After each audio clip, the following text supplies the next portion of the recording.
안녕하세요. 남국민 작가입니다. 저 새는 해로운 새다. 이 한 문장이 어쩌면 인류 역사상 가장 많은 사람을 죽음으로 몰아넣은 한마디일지도 모릅니다. 이 말은요, 1955년 농촌 현장 지도를 나온 마오쩌둥 중국 주석이 한 말입니다. 1949년 오늘의 중국을 건국한 그는 농촌을 돌아보던 중 곡식을 쪼아 먹고 있는 참새를 보고 이 말을 했습니다. 그리고 우리 인민들 먹을 곡식을 축내는 저 해로운 새에 씨를 말려라, 이런 지시를 전국에 내립니다. 마오쩌둥과 공산당의 위세가 하늘을 찌르던 시절이니까 전국에서 실적 경쟁이 벌어진 거죠. 모든 사람이 참새잡이에 나서서 한 도시에서 하루에 수만 마리의 참새를 잡기도 했습니다. 이런 충성스러운 도시는 공개적으로 칭찬과 포상을 받았고요. 경쟁은 더욱 강해졌습니다. 그런데 해로운 줄 알았던 참새가 사라지니까 오히려 문제가 생겼습니다. 참새가 그동안 잡아먹던 진짜 해충이 엄청나게 늘어났습니다. 그리고 해충이 창궐하면서 생긴 농업 생산량 감소로 최대 4천만 명이 직간접적으로 사망했습니다. 이 사건은 한 사람의 오판이 얼마나 큰 문제를 낳는지 보여주는 사례로 꼽힙니다. 그런데 이 사건이 흥미로운 점은 하나 더 있습니다. 참새 잡기 명령이 떨어지고 얼마 지나니까 참새가 별로 없던 마을에서도 참새를 잡은 양이 굉장히 늘어나기 시작한 거예요. 굉장히 이상한 일이죠. 전국이 참새잡이 광풍에 빠져 있는데 참새가 오히려 늘어난다는 게요. 그 이유는 참새를 키우는 사람들이 나타났기 때문입니다. 실적 압박이 워낙 세니까 그러면 아예 내가 참새를 키워서 이거를 잡았다고 보고해야 되겠다, 이런 부작용이 생겨난 거죠. 참새잡이라는 정책이 낳은 또 하나의 예상치 못한 결과입니다. 이렇게 정책이 오히려 목표와 반대인 결과를 낳는 경우는 많습니다. 인도를 점령한 영국은 맹독을 품은 이 코브라를 퇴치하자, 이런 운동을 벌였습니다. 이 위험한 동물을 잡아오면 상금을 주는 인센티브 시스템을 도입했습니다. 처음에는 코브라가 좀 줄어들더니 나중엔 오히려 코브라가 더 많아졌습니다. 중국의 참새와 마찬가지로 일부러 코브라를 기르는 이들이 생겨난 거죠. 이렇게 어떤 인센티브나 페널티가 그 반대의 결과를 낳는 걸 코브라 효과, 이렇게 부릅니다. 넛지는 어떻게 하면 사람들의 좋은 행동을 끌어낼지 그 방법을 담은 책입니다. 넛지는 옆구리를 살짝 찌르는 행동을 말하는데요. 이것처럼 뭔가를 강제하는 게 아니라 살짝 개입해서 더 좋은 행동을 유도하는 걸 넛지라고 부릅니다. 방금 말씀드린 것처럼 어떤 목표를 설정하고 인센티브를 주는 건 항상 좋은 결과를 만들지는 못합니다. 그래서 넛지에서 제안하는 건 더 세련되게 사람들의 마음을 이해해서 인센티브 구조를 만들어야 된다, 이거죠. 사람의 마음에 대한 이해, 이걸 먼저 하라는 겁니다. 예를 들어 볼까요? 여기에 논문 쓰기 싫어서 발버둥 치는 연구자가 있습니다. 이 사람이 논문 쓰기에 매진하게 만드는 방법이 뭘까요?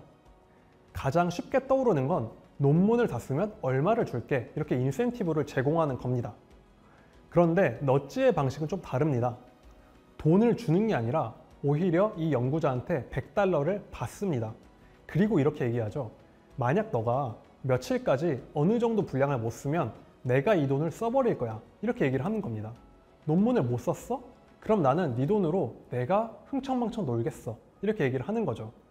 그랬더니 그렇게 논문을 쓰기 싫어하던 연구자가 한 번도 마감을 어기지 않고 결국 논문을 완성했습니다. 만약 논문을 다 쓰면 $100를 준다고 했다면 절대 기대할 수 없는 결과죠. $100를 받는 것보다 내 돈을 남이 가져가서 마음대로 쓴다는 부정적인 상황을 만들었더니 생긴 결과입니다. 특히 저자는 이 $100로 뭘 한다고 했냐면요, 너만 빼고 모두가 모인 파티를 열겠다, 이렇게 얘기를 했습니다.